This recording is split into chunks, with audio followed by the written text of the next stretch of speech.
Hello all once again, and welcome back to Best Retro Games. We're playing Final Fantasy VIII. This is episode 5, I think, now. Check the playlist in the description if you haven't already seen episodes 1 through 4. We're at the Balam Hotel after returning back from our mission in Dolet, our SeeD exam. And I, for one, feel invigorated. All of that highly exciting deadly battle.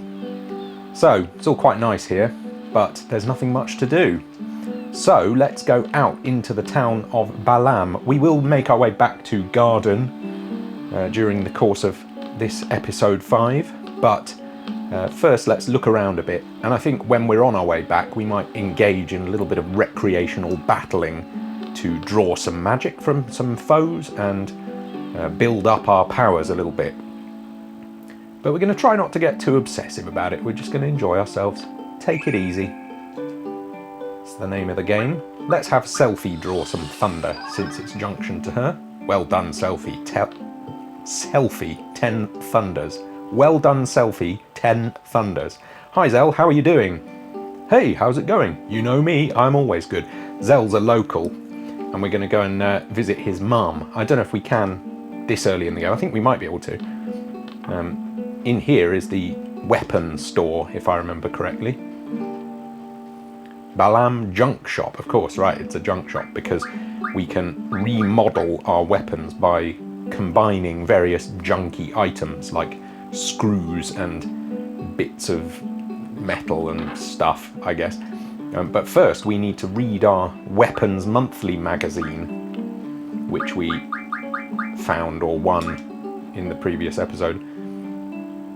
This time we introduce a basic weapon. The Gunblade's original model is this revolver. What it lacks in power it more than makes up for with its reliability. So this is just our basic weapons in the first issue of Weapons Monthly. And it tells us that it's March in this game. It's worth knowing. Or I suppose it just tells us that it has been March at some point in the past. Anyway, a punch can be a deadly weapon, but it can be made even more effective by wearing these, the metal knuckle. These gloves are widely used by Zell. Even a weakling can cause serious damage with this type of shinobu, sticks of death. But they're also hard to use. This flail has long been a favourite for beginners. So this is Selfie's weapon. And in order to remodel it, although we don't need to because we already have it, we would need 2 M-stone pieces and 1 bomb fragment. Cool, and then Quistis is the whip user. And it says whips are effective against enemies that are close or far away. This chain whip has a simple design but is very reliable in battle. So next time we find a Weapons Monthly magazine, it might have the next level of upgraded weapons for us. And at that point we'll be able to use some of our items to remodel our weapons up to those weapons. M-stone piece, for example. And we needed a bomb fragment, which we don't have yet. Maybe we should go back to the fire cavern at some point. I'm going to use a potion on Zell, because that yellow colour is putting me off.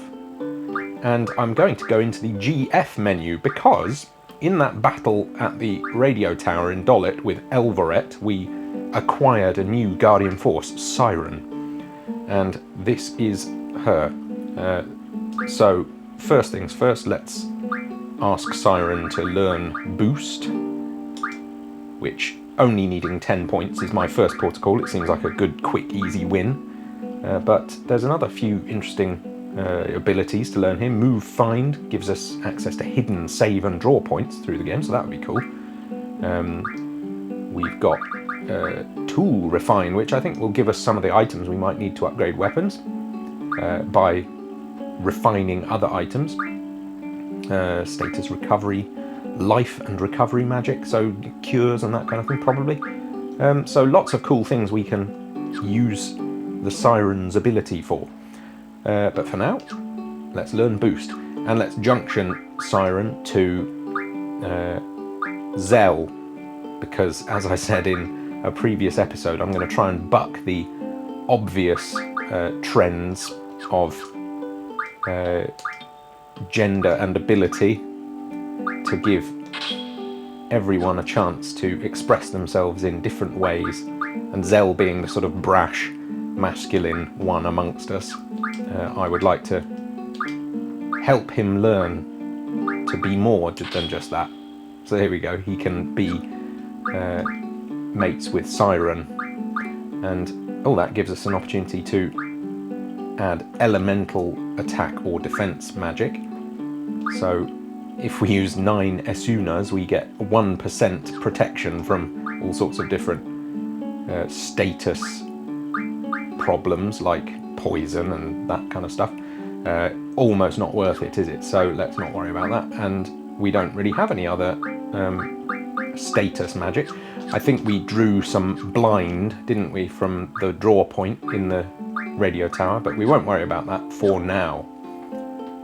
Let's just get on with things. So let's go to the left here and see what's happening in Balam. Ooh, the station. And a nice little shop to the side here as well. Do you need to buy anything before you go? We carry various gifts too. So this is the regular store where you can buy potions and Phoenix down to revive you from KO, etc, etc. All the usual stuff you get in games like this to help you in fights or help you recover after fights, that kind of stuff. So I don't think we need anything now, but we may well find that we did need it and we wish that we had got it. Man, I'm beat. I've been going back and forth between Timber and Balam on business. It's going to last for a while. I'm sick of travelling. Timber has this huge TV in the middle of the city. I think business is better there than it is here. The air over there is terrible though. It makes me sick. A little bit of world building. We've heard about a place called Timber. I wonder if we'll get to visit. Queen says, I am the Queen of Cards. I travel all over the world to monitor and enforce the various card rules. What do you want to know? How about this region's rules? The following rules have been accepted in Balam. Open, and that's it. Pay me 30,000 gil and I will pass on a new rule to this region. That's a lot more money than we have, so we're not going to do that. Same rings a bell. I think that's a rule where you can turn over a neighbouring card if you have the same number as them, not just a greater number. I do not want to pass on that rule, but thanks anyway. So we'll press X and ask her again, because there were a few other things she could tell us. The current trend of the trading rules. Currently the trading rule is based on Balam's rule. There is little trading taking place. Trading is just when you, when you win a battle or a card game, you get one of the opponent's cards, or vice versa. If they beat you, they get one of yours. But you can get all of them if you change to another rule later in the game. And I think I said before, this sort of, the way the card game rules spread, it's kind of irreversible. So at a certain point in the game, if you get certain rules, like I remember random being a real problem because it just selects your cards for the game randomly from all those that you own. So if you have like 5 really good cards and then 300 rubbish ones, you've got a very, very small chance of winning. And then once it's in play and everyone's doing that rule, you're stuck with it. So we try and avoid that rule. Anyway, last thing, how are the rules passed on? Well, I just said that, didn't I? Basically, each region has its own rules. The rules you're carrying are passed on as you travel to various regions. As for the trading rules, they gradually spread out from a region where the card game is most popular. Of course, this region can change constantly depending on your course and actions. Also, my presence in a region can change its trading rules at times. Yeah, so just something for us to think about. And we can challenge her to a game, but I don't think we will, because as we discovered in previous episodes, we're not really ready yet. So we might come back and talk to her later. We also might go inside the station later, but I think we'll go and visit Zell's mom first. She lives in here, if I remember correctly. Lovely Balam music, very soothing. Ma, I'm home. Zell, what a surprise. Are these your friends? This is my house, but don't make yourselves too comfortable. Okay, let's say hi to Zell's ma. Ma Dinkt, take care of Zell for me. And she also plays cards. You can win the Zell card from her, but again, we're not quite there yet, and all we'll do if we challenge her at this point is lose our precious Ifrit card. So for the time being, we're going to stay off cards, because even if I was good at it, we wouldn't be in with much chance of winning. Oh, there we go. I wandered around prodding the X button and I found an old issue of Timber Maniacs. Not. I don't know what that means. Does that mean it's nothing, or does it mean it's something else? I think it's nothing. Weird. I wonder why that that feature comes up. Oh well. I'm just wandering around because I sort of remembered there was something to hit here, but I think that must have been it. We discussed before how there's actually very little interactability in this game. Yo, Squall! That's my room up there. It's sacred, so just keep out. Yeah, for all the lovely details in the environments, they are mostly kind of pre-rendered or painted, even backgrounds, so not a lot we can do with them, mostly. But that's fine, we're going to keep our eyes on the prize. Now, we could go right back to the docks, we could go left back to the train station. I think, like I say, we'll go in the train station later in the game, so I'm going to save that for now. Can we go down in this house? Just exploring a bit, you see. So, long, long ago, when this world was just made, there was a strong god named Hein. And this god was very, very strong, but after fighting a lot of monsters, he became very tired. So he made people like you and me to do all the work, and the god went to sleep. So he took a nap? That's right. However, the god was very surprised when he awoke, surprised that there were so many people. Yeah, there are so many in this world. Hein decided to reduce the number of people by taking away the children. You mean children like me? Uh-huh, scary, isn't it? Of course, everyone was scared then, too. And so the battle against Hein began. Even though the people were small, they all got together and finally cornered him. Wow! Hein didn't know what to do. Out of desperation, he gave half of his body to the people and ran off with the remaining other half. He can do that? Bit of world building going on here. I don't even remember this. Well, he was a god. Anyway, it turns out Hein tricked the people. The half that Hein ran away with was the half that had the stronger magic. Wow. So we still can't find the other half that ran away? Oh, and that's that. Interesting little story. Oh, now I've pressed X again and here's some more. It might be close by, actually. It might even be watching you. Fairly scary. That's sort of cautionary tale to keep the kids on the straight and narrow. Wow, so we still can't find the other half that ran away? Yeah. Cute. Yeah. So, nice little house here. Balam, fishing village, pictures of whales on the wall. There's some kind of TV set here, or instrument of that kind. There's something on the floor there, it looks like. No, just a spot of light on the rug, perhaps. And nothing really to find or see. But I enjoyed that story. Thanks, folks. Let's move on out. I wonder whether Hein comes back later in the game, or if that's just an isolated little story. I certainly don't remember it, like I say. Maybe it's from another Final Fantasy game. Sort of rings a bell, the name. Hein. Gas station. So, hey, you're a student at the garden, right? What's the news on the garden festival? Me and my girl are definitely going to be there with our band, all right? I'll see you guys then. We found out that Selfie was involved on the organising committee, I think. That uniform looks cool. Hey, I got an idea. Let's wear something like that for our performance. Good stuff. We still need more members, says that fella. Yeah. That uniform looks... Yeah, good. Something about this game that's a bit frustrating is you can never quite know when someone's finished talking, so you press X again and you have to hear the last thing they said twice. Interested in taking a trip? Rent a car today. It's fun and safe too. Which one do you want? They're both 3,500 gil. Sky blue van, classic car. We're going to forget it because we're going to run back to the school because we can, and because we're going to do some battles along the way and really improve our party's strength. But thanks for letting us know that it's an option. That keeps you away from battles if you're in a car or whatever. So that's that. And away we go, out into the world map again. So like I say, I'll try not to be too sort of boring and grindy here, but I do think it's a good moment just to run around capturing a few extra spells and getting into the flora and fauna of the world a little bit. So let's start with our old friends, the bite bugs. Oh no, struck first.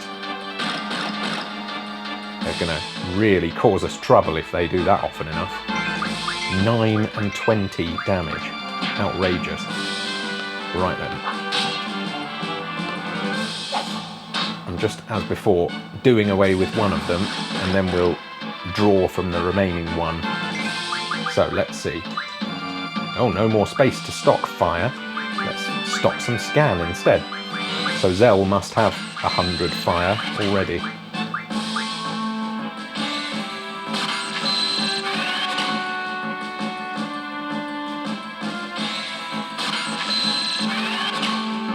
Yeah, lovely animations and design, even on these simple moments. The colour scheme on the draw animation, just very beautiful, very well thought through. Adds a lot to a game when every element is just different and creative. And you've got to consider they aren't working with an awful lot of computing power back in those days, so they're doing a lot with a little. Now, those explosions, I suppose, are pretty simple kind of individual frame animations. I wouldn't have thought they were kind of physics simulated type, you know, modern CGI explosions in that sense. But they look very nice.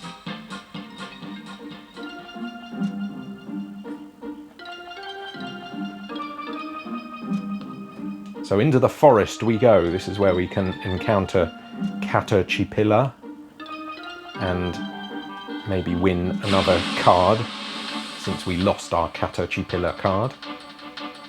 But we can also, if we're unlucky, run into the T-Rexor monster, which isn't a boss, but it might as well be because it's super powerful.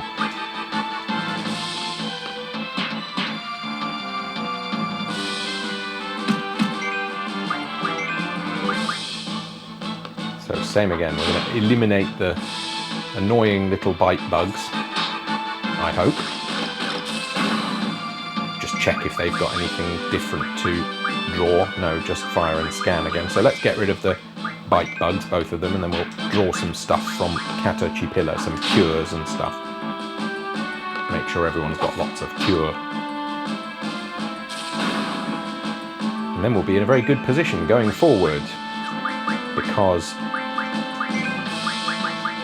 we'll be well stocked with magic that will increase our statistics and give us a better chance of defeating whatever enemies may be on the horizon. Because I think it would be slightly more tedious to get beaten by a boss and have to go back and do it all over again than it is to just take our time and enjoy the scenery as we walk through.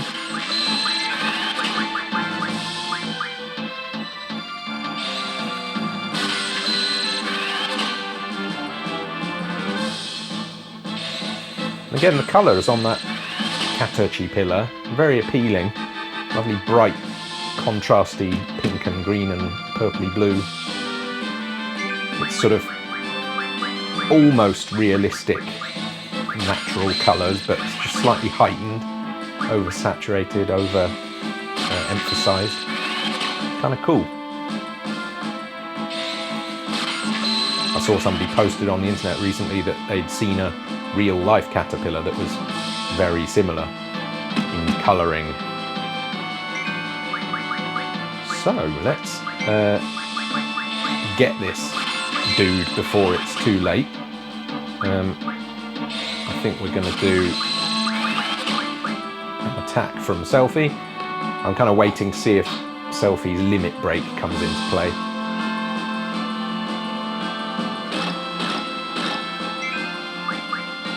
Yeah, let's just get things done.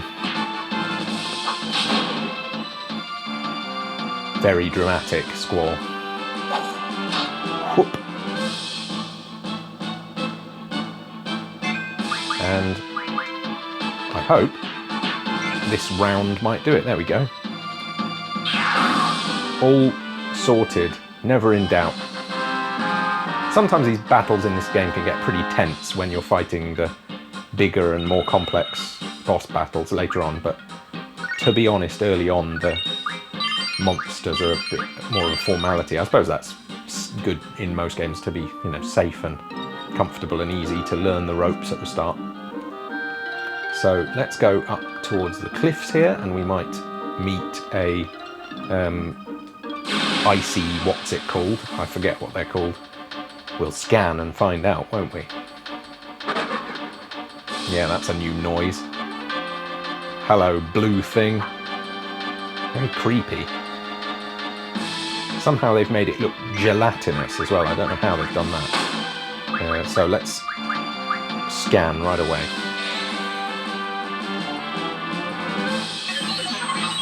And learn more about this hideous monster. Glacial Eye. A floating monster that uses ice magic. When running low on HP, uses Vampire to suck HP from opponents. Very scary. Weak against fire magic. Yeah, and ice magic has no effect. All good to know. 275 hit points. We might use some fire magic against this one then. And that is Zell's job officially. So let's give it a go. Ah, Squall's got 100 cures now, so that's sorted.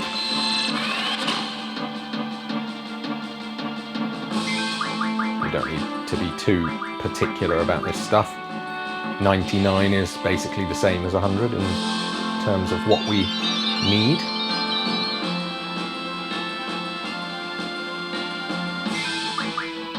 And one more from Zell, I think.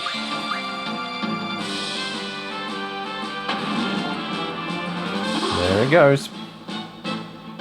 Well done, gang.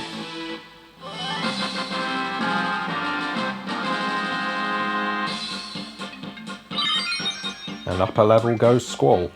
Very nice. Great, so that's the Glacial Eye.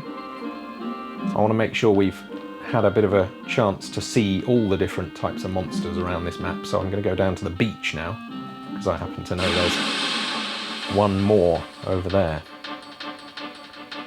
But first, because I got caught on the cliff tops, we have to fight off another irritating mosquito.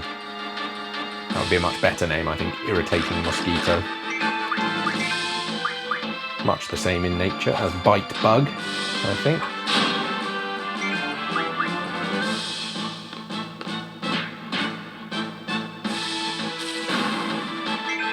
Lovely stuff. So again, I said before, you can see sort of huge chunky pixels all over the place, but the way that the game distributes them just to create a nice impressionistic landscape, it's quite a sort of lesson, I think, to artists of all kinds, that, you know, you work with what you've got, and if you are thoughtful about how you maneuver with the tools available to you, you can really create something. I mean, this is it's hardly high-tech, you know, realism going on, but it's just lovely. So, down by the beach, we have these weird sort of flappy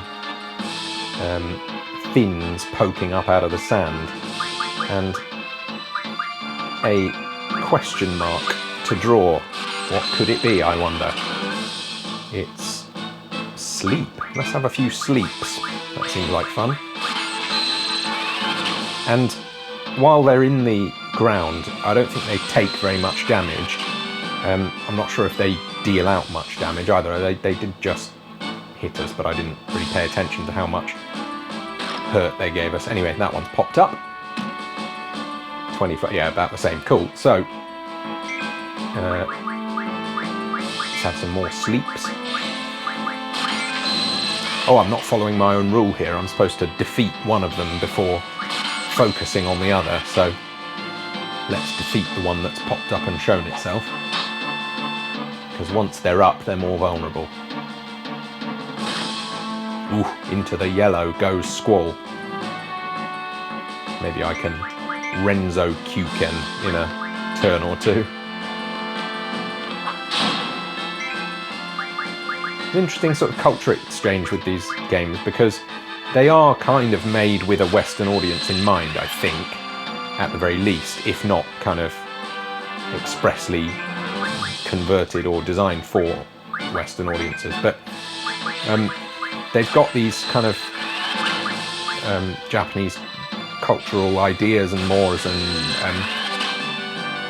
just little pieces, little motes of cultural identity. Like the word Renzo Kuken, I don't know if it means anything, but it certainly isn't English. And it sounds interesting and Japanesey to me. Maybe there's another thing for me to look up between episodes. What does Renzo Kuken mean, if anything?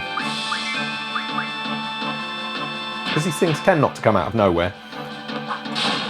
As we've noticed, a lot of the enemies in this game have names based on mythology of different kinds. The GFs are named after gods and mythical figures, you know. So naturally some traditional Japanese ideas and names and stories get mixed in. It's kind of nice, especially for someone like me who doesn't really know anything about East Asian cultures particularly. I've travelled a bit, but not a whole ton, and not to Asia ever, sadly. Maybe someday. But for now I have to make do with the enjoyment of the slight Asian flavour in a game like this. So that's probably enough drawing for this moment in time. Let's get this thing and move along. Oh, we haven't scanned it yet. Let's just do a scan and see what it is. I think it's got an unpronounceable name beginning with F. Yeah, so it's called Fastitokalon. Fastitokalon. Fastitokalon. A fish that swims in the ground. Only the fin can be seen. One theory says that it may be a shark. It's a very, very odd set of thoughts altogether. How could it possibly swim in the ground? That's ludicrous. And it's got question mark HP. So that was almost completely unhelpful. It's good to find out though. Let's sortie out. Thanks and goodbye.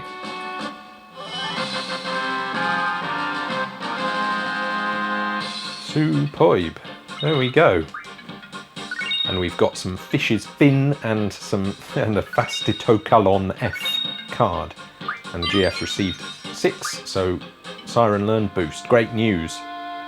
We are progressing hastily. I'm going to go into the menu and give Siren something new to learn. Let's see. I was quite interested in that tool refine, I think, unless there was maybe move find. No, I think we'll go with tool and see if we can't get our weapons moving forward nice and quickly. Cool. So, shall we use a few of Squall's cures to just sort ourselves out again? And get Selfie back up in the zone.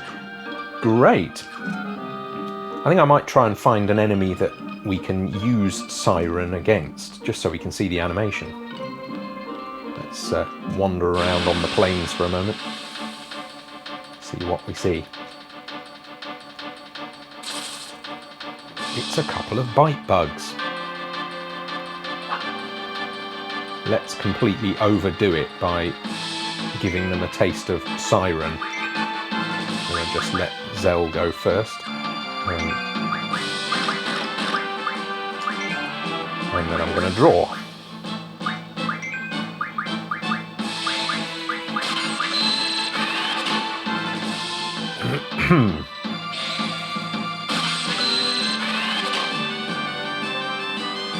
Yeah, the number of magics you receive when you do a draw, it's, I don't think, really correlated to anything except dumb luck, but it always feels like one of those things where if I only try harder or believe better, I should be able to make it be more.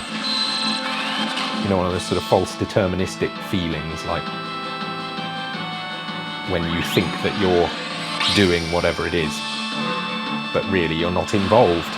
So I'm tapping square furiously to try and boost the power of this watery attack. And some lovely noises again. So Siren is on her rock, making her music and causing mayhem. There you go. And I have a feeling that against foes that don't just die immediately, Siren causes some sort of status changes as well. So I can't remember whether it's silence, which stops them doing magic, or blind, which stops them doing physical attacks well because they miss or whatever. We'll find out later, I'm sure. Anyway, that was a nicely art-directed little piece again. Now, question is, do we want to go back in the fire cavern briefly? I think we do, and see if we can't grab a bomb or two, just for fun and for training purposes. Get a bit of power going.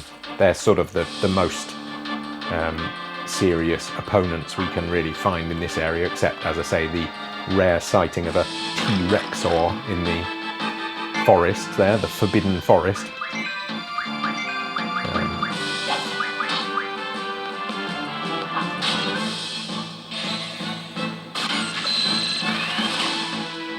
I find it quite stressful, these battles. I keep saying I'm going to be really calm playing this game, but I'm sort of rushing and worrying about missing my turn, or, you know, someone else going before me. I think I might go into the menu and turn off that option. I think you can do this kind of time-based battle system, or a sort of strict turn-based thing,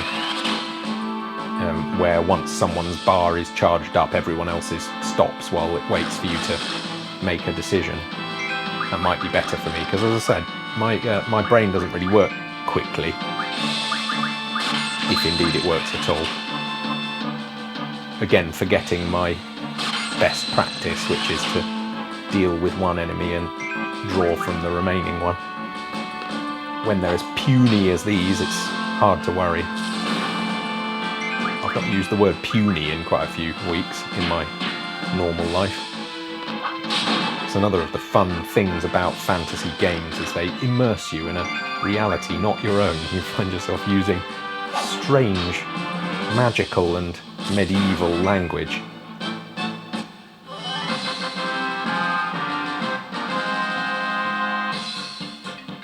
Great little triumphant fanfare there as well. That's common through the Final Fantasy games, I think, or at least a lot of the early ones.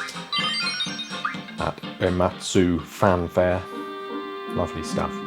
Something nice about the heritage of a long series of games like this, where the lore, I guess, doesn't really build up because they're all set in different worlds, but to some extent with, you know, SeeD being in every game, and the creative toolkit, though, really builds up. You get the, you know, musical ideas and some of the symbolism, the sort of visual ideas. The chocobos appear everywhere, and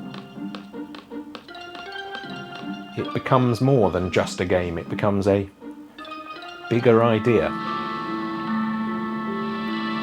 Maybe we'll go back and play one of the very early Final Fantasy games someday on this channel. Would you like that?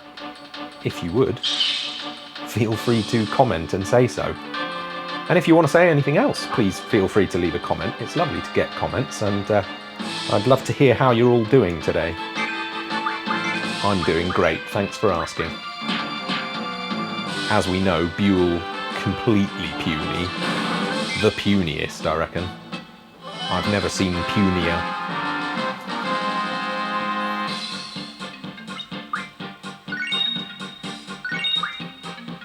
Oh yeah, do you know what? Speaking of comments, I was going to tell you about scorpions and spiders after our confusion in the last episode as to how many legs does a scorpion have. And I found out, you'll never believe it, scorpions have 8 legs and claws. So they've got like 10 limbs in total. Isn't that fantastic? But I think they are arachnids like spiders. So altogether some highly fascinating stuff. And they've got a big stingy tail. They're absolutely loaded, scorpions. Fantastic things.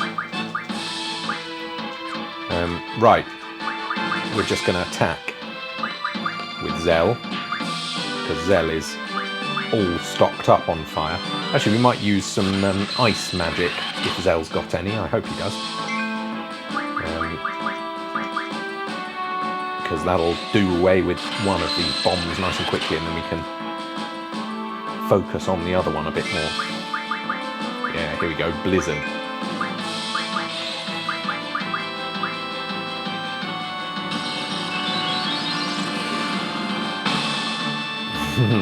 Great big block of ice just slamming on top of its head.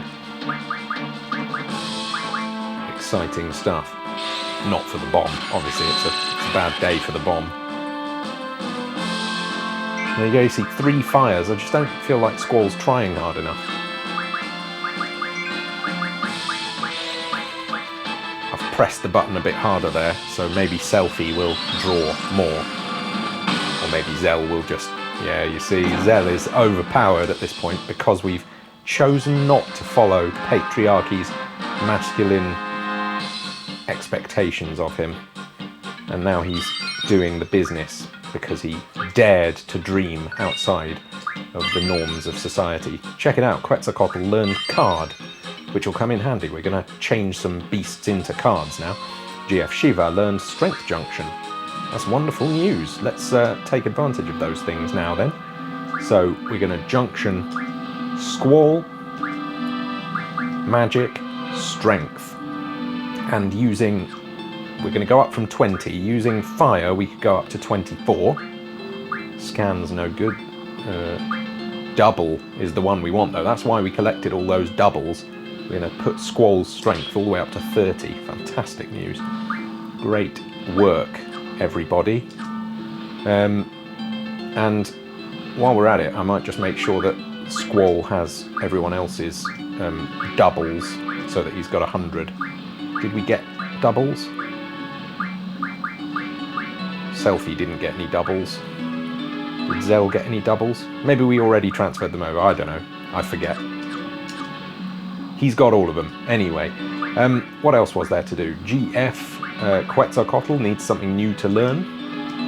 We could learn some Maj plus 20, but I think I might look at learning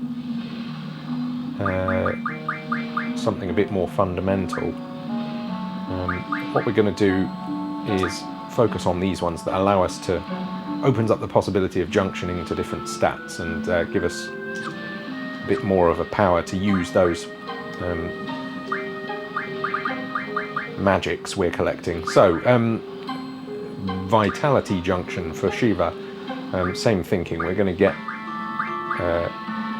all of these slots opened up to have magic junction to them.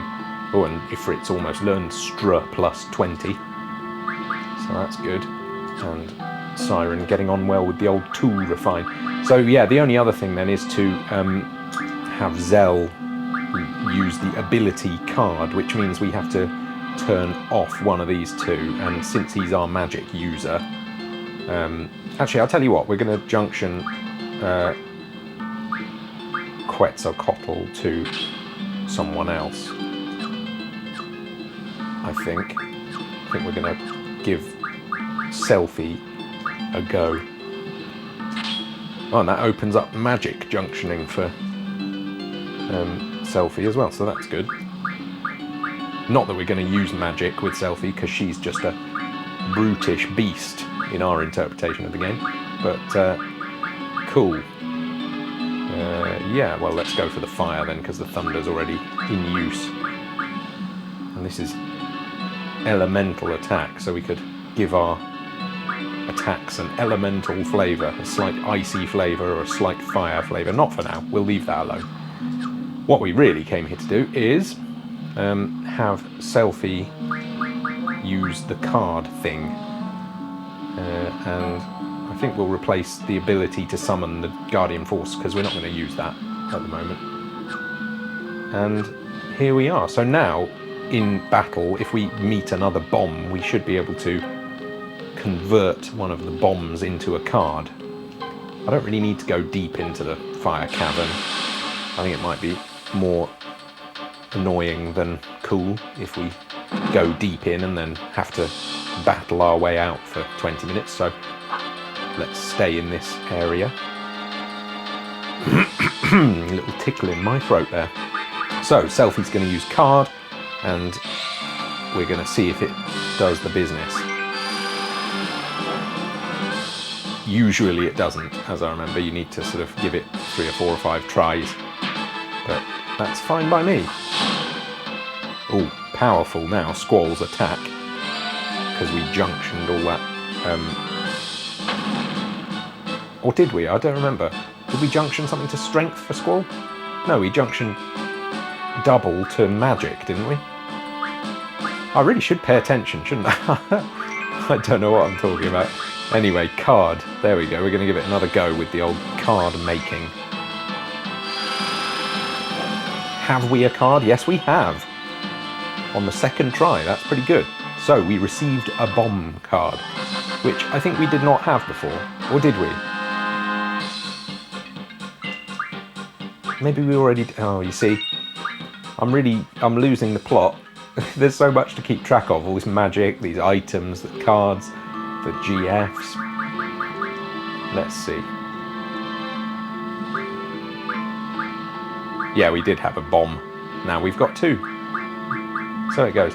So, level 8 Ifrit, they go up to 10, and we've got nothing in 10, but those are all the character cards, the sort of humans. The level 1 monsters are the weakest of all, and as we go across, 2, 3, 4, bomb is not insignificantly powerful, and Ifrit, of course, much more so. So that's all pretty good. So we're going to keep trying with the old cards, and we might have fun sooner or later if we can just build a collection that has a bit of reliable source in it. We'll be able to defeat some handy players and win their handy cards and start to build a fun picture of the world. I do remember where a few of the awesome cards are, and again, you know, in the comments you can always let me know if you know where to find secrets in this game and all that kind of fun stuff. Let's do some drawing just while we're here.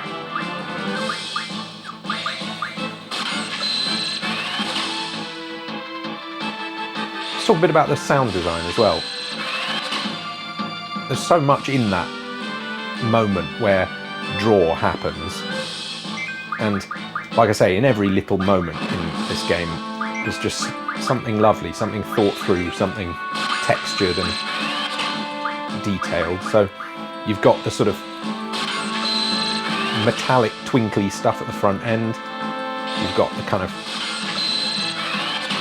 whooshy wind noises, the swoosh as the magics fly to you. What else have you got going on? Sort of charging noise.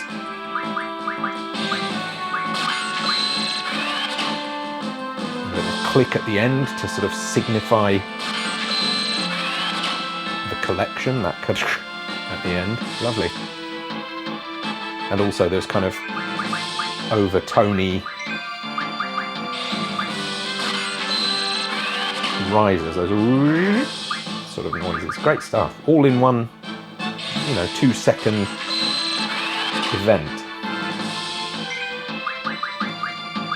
It's that kind of attention to detail that pleases me and builds a vibrant world.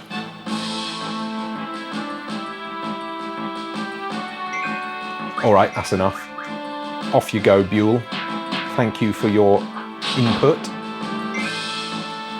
Wow, that one took 2 hits. The strongest Buell yet. The monsters do progress in dangerousness as you do through the game. They kind of grow in power with you as a player. So I wonder if different monsters progress at different rates. I wonder if Buell starts off the weakest of the weak, and later on in the game, if we come back and try and get one, they'll have leveled up and developed all sorts of new horrifying skills. I don't know, maybe we'll come back and see sometime later in the game. But for now, I think it's probably time we went back to the garden, back to school, and check what's what. Because we were given free time after the exam, but at some point they'll be expecting us home, won't they? Can't just have us wandering around in the wilderness for the rest of time. So back we go into our beloved academy. It is nice, isn't it? Pretty, clean. Teach you how to kill stuff. Hoo-ah-ha, says Zell. Oh, I think that's a yawn. Finally made it back. Seriously, says Selfie. Well, I guess we just wait for the test results. Till then, see ya, Squall. See ya. And off they wander. What if we can catch them and have a convo? Nope, you can just run straight through them. Walk right by them and never know they're there.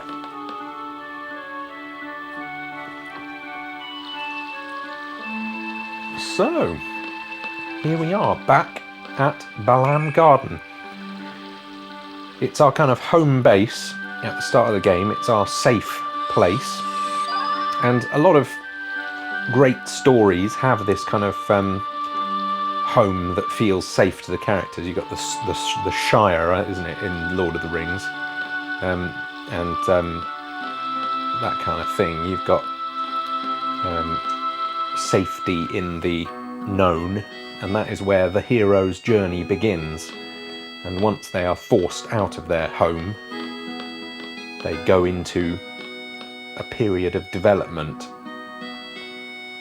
and learn things about themselves and about the world that change everything. It's the essence of this kind of story, but to have it hit really deep, you need to establish something at the start that feels safe so that you've got something to lose. I just accidentally walked back the way I came. Sorry about that. So, through the little gate. Should we have a go at playing this fella at cards? I've been here since Garden was established. Alright. Go on, let's have a go at cards. Huh? You're challenging moi? Yes, go on. I'm going to really try my best, folks. And I'm going to win this time. I feel extremely positive. So the question is, do we use both of our bomb cards, even though they're weak on one side, because they're so strong? Yeah, I think we do, don't we? And then we've got this lovely thing, 5-3, 5-4. So it's all about 4-4. Yeah, it's like figuring out what issues might come up in the game. So our bomb cards are weak in the top and left, so maybe we favour something that's stronger in the top and left. 5 and, I mean, admittedly 3 is weak, but 5 and 3, 6 and 2, I mean, it's sort of much of a muchness again, isn't it? Yeah, no, let's have back Funguar and replace with red bat, because having A6 late in the game, if I save that for later on, it might come in handy in a way that 5 might just not. I think I'm going to have this one,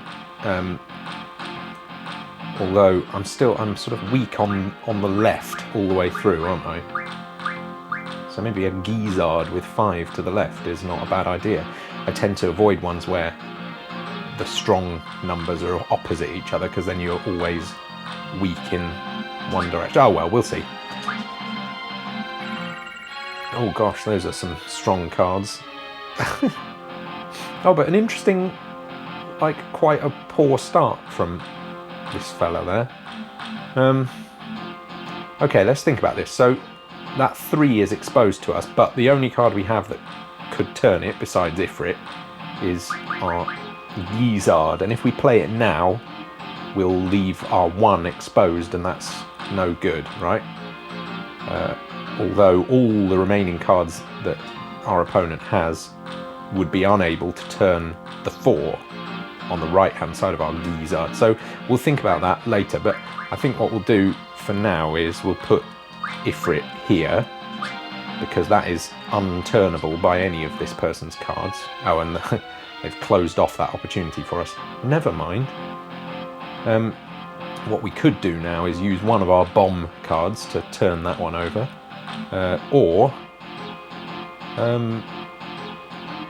No, I think that's the right way to go, isn't it? We turn this one with that one, and we've got a pretty positive looking situation here. So using this bomb, we can turn that, and then we've got a pretty safe front, and we're in the lead. Cool, that's that, and we've won it. So we put our bat there, and we win. Fantastic news, and now we can take a good card off of this fella. So El Noil, I think, is the best of the bunch there. Because even though the Marlborough has 7 and 7 as its 2 most powerful, and this is only 7 and 6, this has got 5 and 3 elsewhere rather than 2 and 4. So let's have El Noil, shall we? Any objections? It'll be too late by the time I read your comment, so there it is. We're taking the El Noil, and good for us. Strangely similar El Noil in design to the Elvoret that we fought at the radio tower. I wonder whether they are somehow related in world. Let's take a peek at El Noil on monster level 5. So it isn't a boss, but it is a very similar looking design, just different colours, isn't it? It's got that sort of bizarre long chin thing, it's got wings, it's got the big hands. That is the same character design, isn't it? Oh well. Should we play one more time and win again? No, maybe we'll come back to this fella. I've been here since the garden was established. Yes, good. So, back into the main atrium. Let's just say hi to some people before we save and wrap it up for this episode. Squad C student says, hey, did you know? Looks like Galbadia's real target is the communication tower. Squad D student, but radio signals are useless, even if they get the tower to work. What's the deal with radio signals in this world? Why? It was on last week's exam, remember? How any form of communication using radio signals can't be used. Squall, how did you answer that question? The signals are hazardous to your health, or there's a worldwide signal interference. I think it's that one. The worldwide signal interference. Correct, good for you. So what's that all about? Something's causing worldwide signal interference. It started without warning 17 years ago. This is more of that sort of NPC exposition we talked about before. It's kind of lovely. That's why we communicate online and use chocobos as messengers now. It's a strange sort of straddling of technologies there. They've gone from radio to online internet, whatever, presumably cable, and also backwards to chocobo delivery. I suppose for packages and stuff you need delivery anyway. But they've got cars. I don't know what that's all about. Anyway, that's why there's no reason to get the tower up and running. And that's that. I don't care if I pass, I don't really want to be a SeeD. That's interesting. Why would you put yourself in danger taking the exam? I did awful in the field exam. Just between you and me, I wet my pants. That is pretty poor. It's not what you want in front of your mates. Right, we're going to go and save the game. Oh no, we're not, because as soon as we get close, it's time to progress the story. So, Sue says, mission complete. I think we did a pretty good job. The candidates are back safely, right? Although we didn't realise the Galbadian army was after the abandoned communication tower. We've just received word from the Dolit Dukedom, says Headmaster Sid. I don't know if you can hear the rain on my roof, by the way. I apologise if you can. It's a bit miserable here today. We've just received word from the Dolit Dukedom. The Galbadian army has agreed to withdraw, as long as the communication tower is repaired and the uplink remains operational. I wonder what they want. Interesting stuff, huh? Intrigue entering the story. Well, in any case, Galbadia's out of there. We could have made more money if they'd stayed and caused more aggro. Conflict. Oh, so here I am, and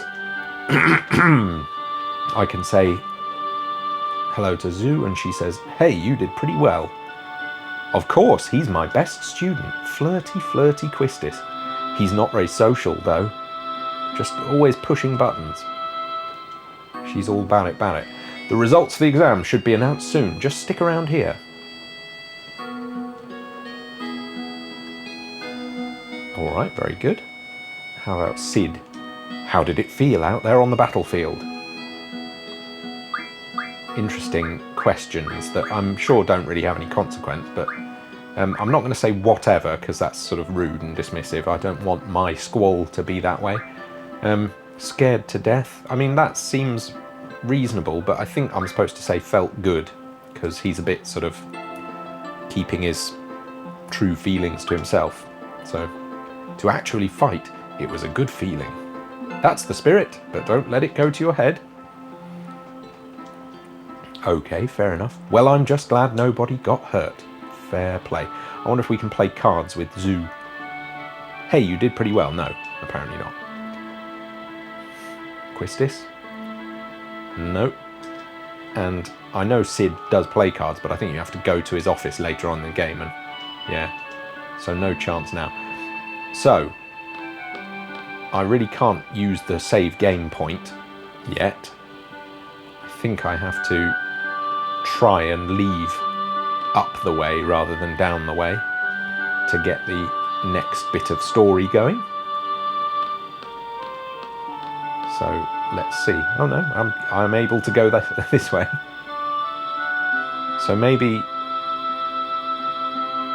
I just have to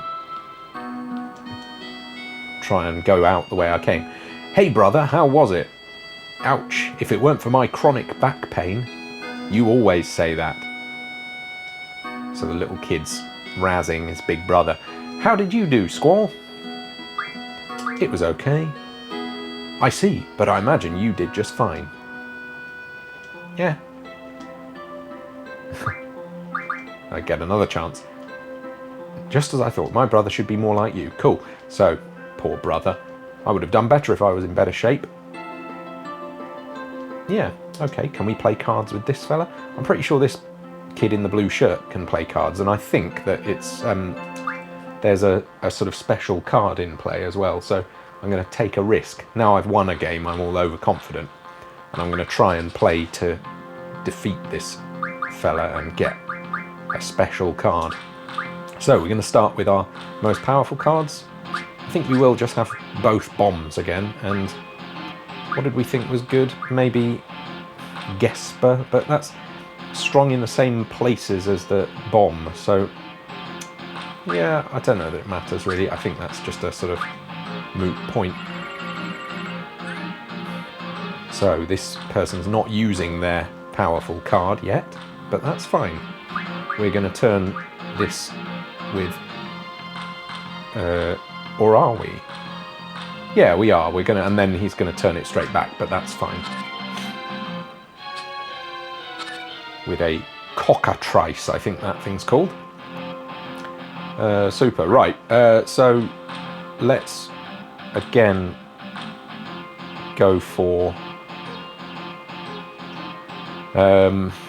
Ifrit in a sort of undefeatable position. Or should we put our El Noil here? Can't be gotten by any of his folks, so I think we're probably good if we put that there, but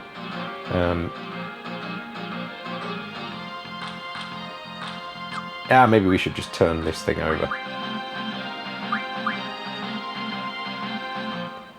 and let the game progress. See, I'm very, very slow about this stuff. I really struggle to make it make sense.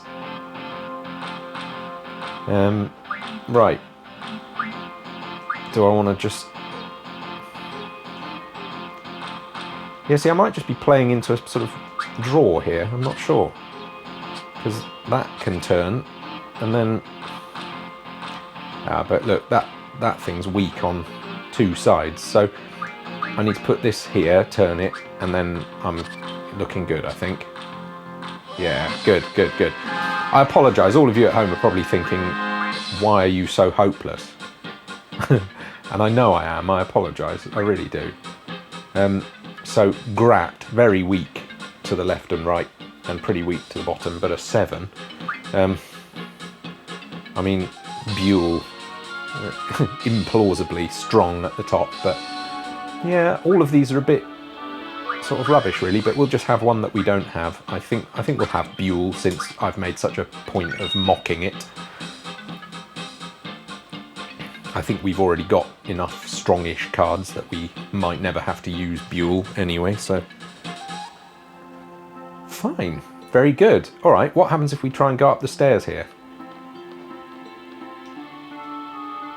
It seems we can. Maybe the next bit of story only happens if we try and leave Garden again. I know there was a sort of trigger if we run somewhere, but I couldn't remember where. So, up here, we can go and look around a bit more. Lovely shot, again looking down to the ground floor below. Get a sense of scope, a sense of scale. Nothing to see this direction. Now, something weird about this little bit is that there's an extra bit of corridor around the side here, but you can't get into it until later for no good reason. Usually when there's a restriction like that, there's some sort of vague attempt made to justify it, but there isn't even so much as a wet floor sign.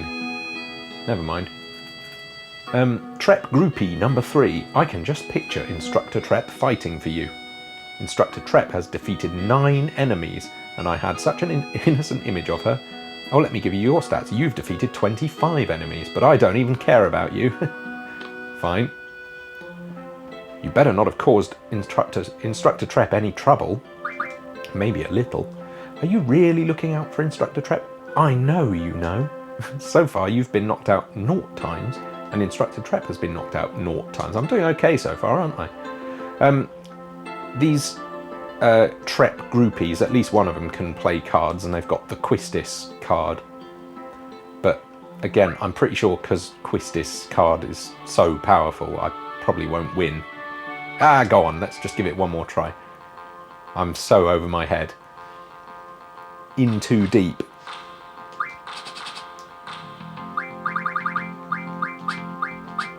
So my selection here thinks that Buell is the next most powerful, so let's use Buell.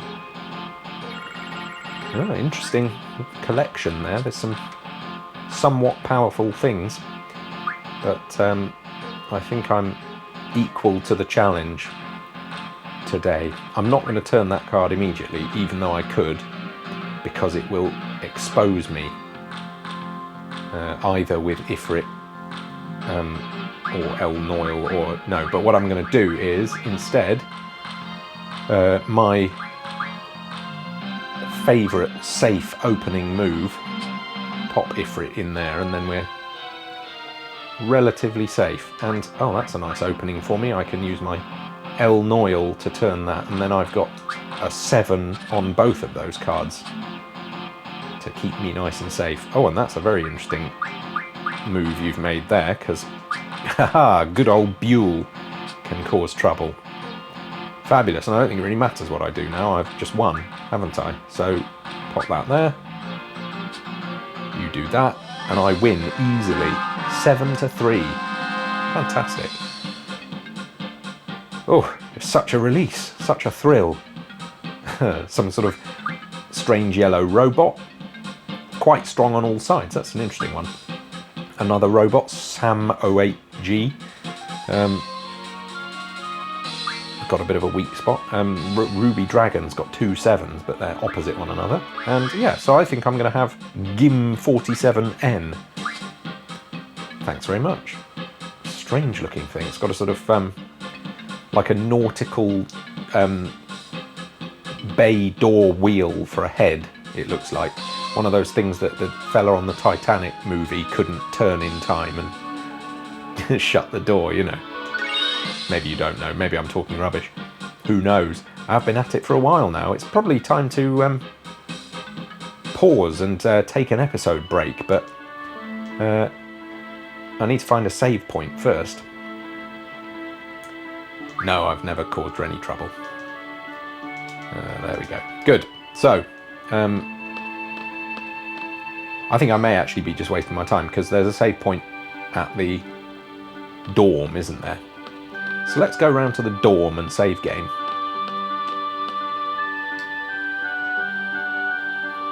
And we can be very proud of ourselves for almost not advancing the story at all in this episode. It was a good little bit of admin episode though. We've done some drawing, we've done some defeating of enemies, some levelling up, some management and development of our GFs, and our general magic junctioning. We've played cards with a few folks and even won. So, could be worse, couldn't it? We could be doing a lot worse. Right, let's see if we can go round this way towards the dorms. I think we can. Oh, hello. Cypher says, "Do you hear about the communication tower in Dollet? We would have been heroes if it weren't for that withdrawal order." Such moody music. "You were only looking for a fight." That sort of fretless bass noise just sort of sounds strangely terrible, doesn't it? Mean and nasty. "You were only looking for a fight," says Quistis. "My dear instructor, I'm hurt. Those are rather cruel words for an aspiring student. A mediocre instructor like you will never understand." Now that's interesting, because we heard earlier that Quistis is known as being a bit of a rookie and inexperienced, and Cypher is saying she's mediocre, and I bet that's a point of insecurity for her. This is the way that truly nasty people in games and stories show themselves, by just picking at the insecurities of the folks we're supposed to like. It's clever writing. Zoo says, "Cypher, don't be so stuck up yourself. You'll take all responsibility for leaving the designated area. Isn't it the captain's duty to take the best possible action? Cypher, you'll never be a SeeD. Calling yourself a captain is a joke." Well, that's pretty emphatic. So Zoo's waving to somebody and walking off, it seems, after delivering that absolute bomb. Here is Headmaster SeeD then, gesturing again in the absence of any voice acting. A bow from Quistis. So I think it must be time. Headmaster SeeD says, "Cypher, you will be disciplined for your irresponsible behaviour. You must follow orders exactly during combat. But I'm not entirely without sympathy for you. I don't want you all to become machines. I want you all to be able to think and act for yourselves. I am... Garden faculty. Headmaster SeeD, you have some business in your office. There are so many issues at hand here. Yeah, there's something a bit funny going on there.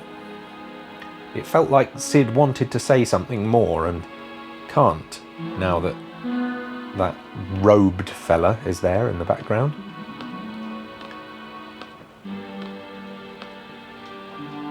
I wonder what that's all about. Let's ask. SeeD shall not act beyond the exact wording of a contract. We are not a non-profit organisation. This incident will be a hard-learned lesson for the Dollet Dukedom. They'll now know to be more generous when hiring SeeD. Oh, interesting. Yeah. So there was a bit of an issue with the extent of our duties, it seems. Cypher's got nothing to say. Does the garden faculty play cards? No. But does repeat themselves. Alright then, well, so that's that. We were going around to the dorms, weren't we? Oh. All students who participated in today's field exam report to the second floor hallway. I repeat, all students who took the field exam report to the second floor hallway. Alright, I suppose I will. Can I actually not go to the dorms? I'm not even allowed at all. Okay, didn't you hear the announcement? Go to the second floor hallway. Righty-ho, off we go.